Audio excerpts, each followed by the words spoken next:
நம்ம எல்லாருக்குமே இந்த தேன்ன்றது எவ்வளோ பிடித்தமான காரியமா இருக்குல்ல.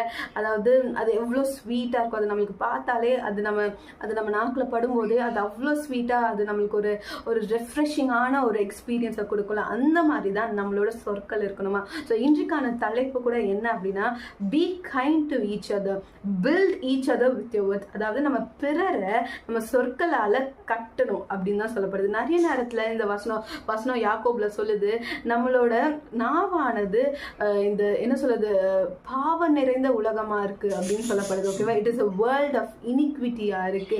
ஓகேவா, ஸோ நம்மளோட நாவலை நம்ம ஒருத்தவங்களை வந்து கட்டுறோம் இல்லைன்னா இடிச்சு போறோம். ஓகே, ஏன் மற்றவங்களை யோசிக்கிறீங்க?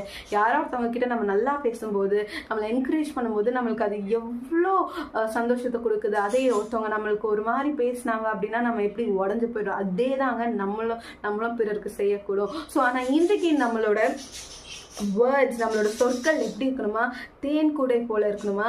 அது வந்து நம்மளோட ஆத்மாவுக்கு மதுரமா இருக்கணுமா. ஓகே, ஆத்மாவுக்கு மதுரமா இருக்குமா. ஓகேவா, இட் வில் பி ஸ்வீட், அவ்வளோ ஸ்வீட்டாக இருக்கும். அண்ட் அது வந்து அதே மாதிரி எலும்புகளுக்கு ஔஷதமா இருக்கும். ஓகே, ஒருத்தவங்க நம்மளை வந்து எதாவது சொல்லிட்டாங்க அப்படின்னா நம்ம உடனே நம்ம வந்து சோர்ந்து போய் நம்மளுக்கு என்ன போகிற போக்க பார்த்தா ஒரு விதமான உடம்பு சரியில்லாமல் போகுது. அது சில பேர்ல அதை நினைச்சே சிக்காயிடுவாங்க. அந்த மாதிரி நம்ம இருக்கக்கூடாது. நம்ம பிறரை கற்றவர்களா இருக்கணும். தேவ வசனத்தை பிறர்கிட்ட பகிர்ந்து கொள்கிறவர்களா இருக்கணும். சங்கீதத்தோடு அவங்கள நம்ம என்ன பண்ணணும், அவங்கள வந்து உற்சாகப்படுத்தணும் சங்கீதங்களை சொல்லி. அப்படிப்பட்டவர்களாக நம்ம இருக்கணுமே தவிர we should never ever